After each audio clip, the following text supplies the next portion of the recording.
খালেদা জিয়ার মৃত্যুর পর বিএনপির চেয়ারম্যান পদটি শূন্য হয়ে গেছে। দলীয় গঠনতন্ত্র অনুযায়ী ভারপ্রাপ্ত চেয়ারম্যান তারেক রহমান স্বয়ংক্রিয়ভাবে এই দায়িত্ব পাচ্ছেন। যদিও এখনও আনুষ্ঠানিক ঘোষণা দেওয়া হয়নি, তবে ভোটের সময়সীমার কারণে দ্রুতই এ বিষয়ে সিদ্ধান্ত নিতে হবে বিএনপিকে।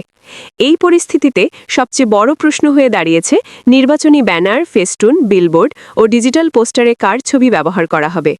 নির্বাচন আচরণ বিধি অনুযায়ী দলীয় প্রার্থীরা কেবল বর্তমান দলীয় প্রধানের ছবি ব্যবহার করতে পারবেন। তাই নির্বাচন কমিশনের সঙ্গে আলোচনা করে বিষয়টি দ্রুত সমাধান করতে চায় বিএনপি নেতৃত্ব। আগামী 12 ফেব্রুয়ারি ত্রয়োদশ জাতীয় সংসদ নির্বাচন সামনে রেখে অনেক প্রার্থী আগেই প্রচার সামগ্রী তৈরি করেছিলেন, যেখানে খালেদা জিয়ার ছবি রয়েছে। তার মৃত্যুর ফলে সেসব এখন নতুন করে ভাবতে হচ্ছে। দলীয় সূত্র বলছে, রাজনৈতিক ও আবেগগত কারণে বিষয়টি এখনই প্রকাশ্যে আনা হচ্ছে না, তবে বাস্তবে সব সিদ্ধান্ত ও দিক নির্দেশনা তারেক রহমানকে কেন্দ্র করেই হচ্ছে। শোকের মধ্যেই বিএনপি নির্বাচনের প্রস্তুতি নিচ্ছে।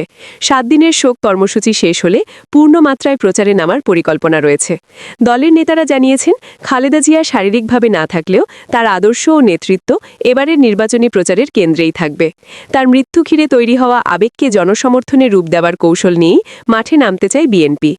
ইতিমধ্যে 41 সদস্যের কেন্দ্রীয় নির্বাচন স্টিয়ারিং কমিটি গঠন করা হয়েছে।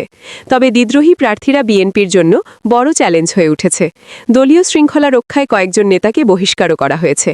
সব মিলিয়ে শোক, আবেগ ও নির্বাচন, এই তিনের ভারসাম্য রেখে খুব সতর্কভাবে সামনে এগোচ্ছে বিএনপি।